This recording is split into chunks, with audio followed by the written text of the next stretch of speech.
Cartagena is a city that wears its history in color.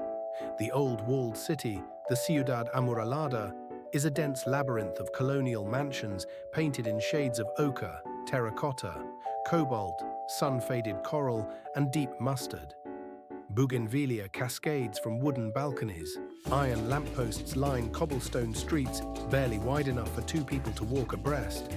The Caribbean heat is constant, and the city leans into it. Doors stand open, music drifts from courtyards, the pace slows to something approaching tropical patience.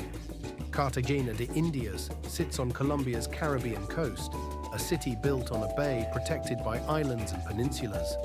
It was founded in 1533 and quickly became one of the most important ports in the Spanish colonial empire, the gateway through which the wealth of South America flowed to Europe and through which enslaved Africans were brought to the Americas. That history is layered into every stone.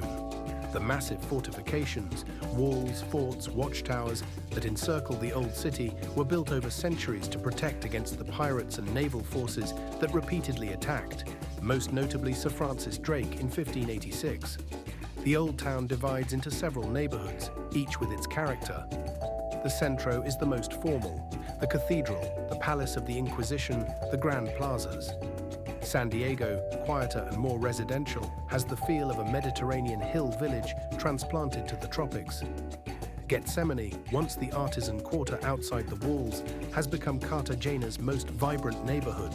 Street art covers entire facades.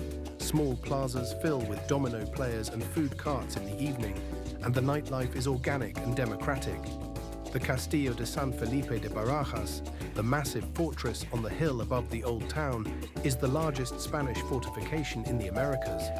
Its system of tunnels, designed to amplify sound so that defenders could hear approaching enemies, remains intact.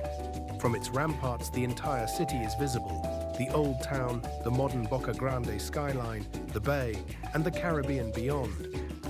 Beyond the walls, the Rosario Islands sit 45 minutes offshore by boat, a small archipelago of coral islands surrounded by clear Caribbean water. The snorkeling is excellent, the beaches are white, and the lunch is grilled fish and coconut rice served on a wooden table in the sand. Playa Blanca, on the Baru Peninsula, offers a longer stretch of Caribbean beach, accessible by boat or by road. Cartagena's food reflects its position at the crossroads of African, indigenous, and Spanish cultures. Arepas de huevo, fried corn cakes with an egg inside, are the quintessential street food. Ceviche de camarón, shrimp cured in lime with tomato and cilantro, is sold from carts in the plazas. Coconut rice accompanies everything. Fresh tropical fruit, guanabana, lulo, maracuya, is blended into juices and sold by women carrying enormous bowls on their heads through the streets. The music in Cartagena moves between cumbia, vallenato, salsa, and champeta, the last a distinctly Afro-Colombian genre born in the neighborhoods outside the walls, heavy with African rhythms and Caribbean bass. In Getsemaní on a Friday night, the music pours from open bars and portable speakers, and people dance in the streets without self-consciousness. Cartagena's beauty is inseparable from its complexity. It was a center of the slave trade, and the legacy of that history shapes the city's social geography to this day. The Palenques, communities founded by escaped enslaved people, are among the first free towns in the Americas, and their cultural contributions to Cartagena's music, food, and language are profound.